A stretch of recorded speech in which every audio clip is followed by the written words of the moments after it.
Hello, this is Bob Siegel with Robert Siegel CPAs. The following presentations were made at the annual conference of the North Carolina Local Government Budget Officers Association on July 10th, 2013. In this segment, the question is, are you paying people who owe you money? Item number 5. Are you paying delinquent debtors? So you're a city, you're a county, you got a bunch of vendors, you pay all the time, you're buying goods and services from them. Does anyone know if they actually owe you money too on the other side of the equation? We've asked probably 20 of our clients if they've ever looked at their delinquent tax report to see if a vendor that you're paying every month owes you tax money. Is that important to you?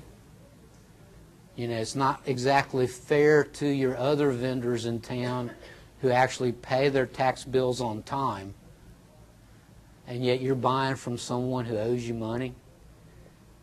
We just think it's good business practice that you need to compare those things. And I guess coming from a banking background, you know, you go into a bank and you open a new account, and what's the first thing they do? They tie everything that you have with the bank, your checking account, your savings account, your loan account, your credit card account. They want to know if you're a good customer or a bad customer. But I've never seen that in a municipal software package or a county software package.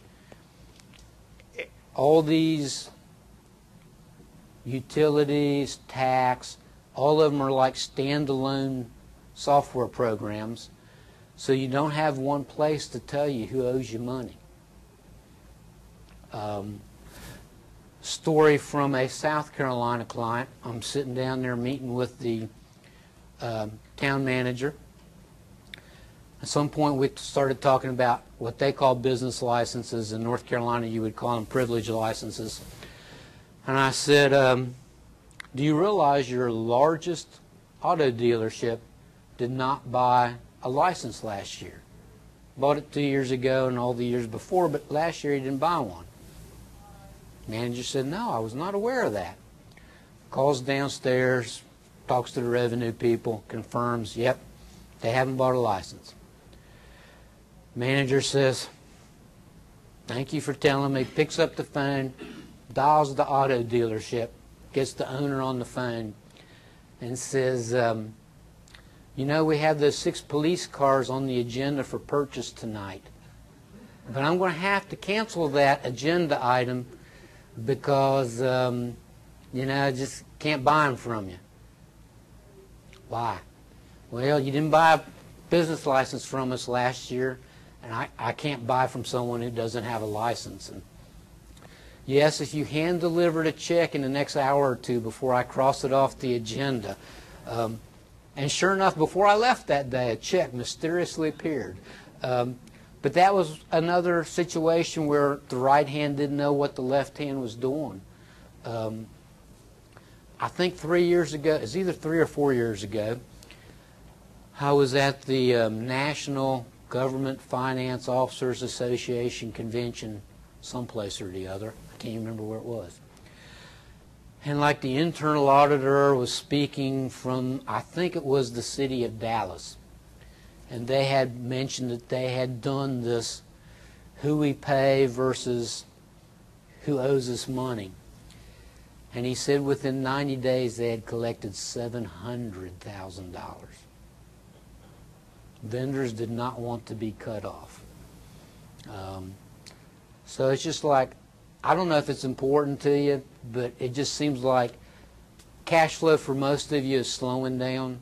Delinquencies are getting larger, slower, and maybe this is a way to accelerate those payments. I must compliment all you in North Carolina. Having started working in South Carolina about 1.5 years ago, when we go to North Carolina, we ask a city, could we see your tax scroll? Pretty much every finance officer gets a CD with the tax scrolls on it, and we make a copy of it. We're in South Carolina, we ask for a tax scroll and they look at us like, what? They get nothing from their tax departments down there. I mean, they don't get a scroll. They don't know who owes them money. And that's another question for you cities. Do you guys even get a delinquency list periodically from the tax department? You do. Does anyone else get one? Most of our small towns don't. We've asked.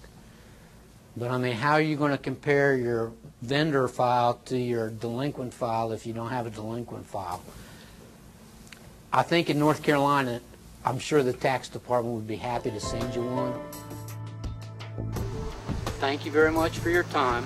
I hope you have found this and our other videos to be helpful and informative.